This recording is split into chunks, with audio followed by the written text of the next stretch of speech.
துப்பாக்கிதாரி வந்து துப்பாக்கி சூட்டை நடத்திட்டு வெளியில் வர நேரம் அந்த புகைப்படங்கள், அதே போல் இந்த சோஷியல் மீடியா சமூக வலைத்தளங்களில் நிறைய பேர் இருக்கிறாங்க மீம்ஸ் போடுறவங்க.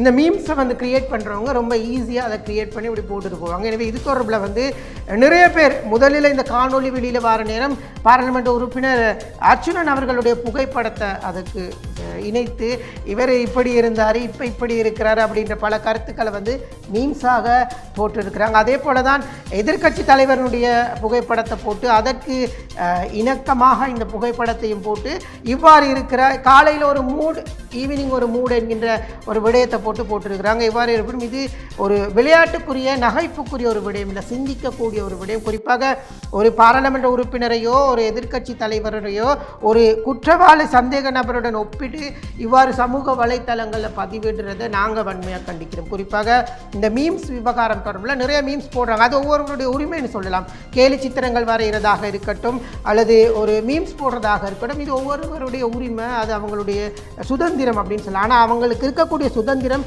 எவ்வளவு தூரம் எங்களுடைய சுதந்திரத்தை நாங்கள் பயன்படுத்தணும், எவ்வளவு தூரம் எங்களுடைய சுதந்திரம் எங்களுக்கு இருக்குது என்கின்றது நாங்கள் சிந்திக்கணும். நாங்கள் சுதந்திரமாக நினைக்கிற ஒரு விடயம் மற்றவரை வந்து பாதிக்காதவாறு இருக்கணும். எங்களுடைய சுதந்திரம் வந்து மற்றவங்களை பாதிக்காமல் இருக்கணும். அதுதான் உண்மையான ஒரு சுதந்திரம்.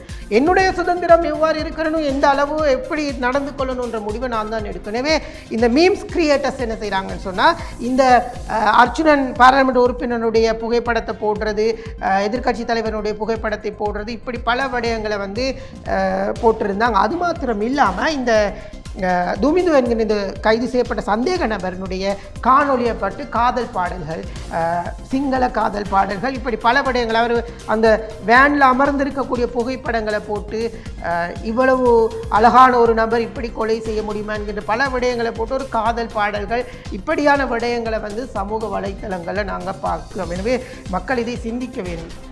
நாங்கள் பண்ணுற சில விடயங்களுக்கு பாதிப்பாக அமையாமல் இருப்பது தான் சிறப்பாக இருக்கும். எனவே இது தொடர்பில் இன்னும் பல விடயங்களை நாங்கள் வந்து பேசுகிறதுக்கு தயாராக இருக்கிறோம். குறிப்பாக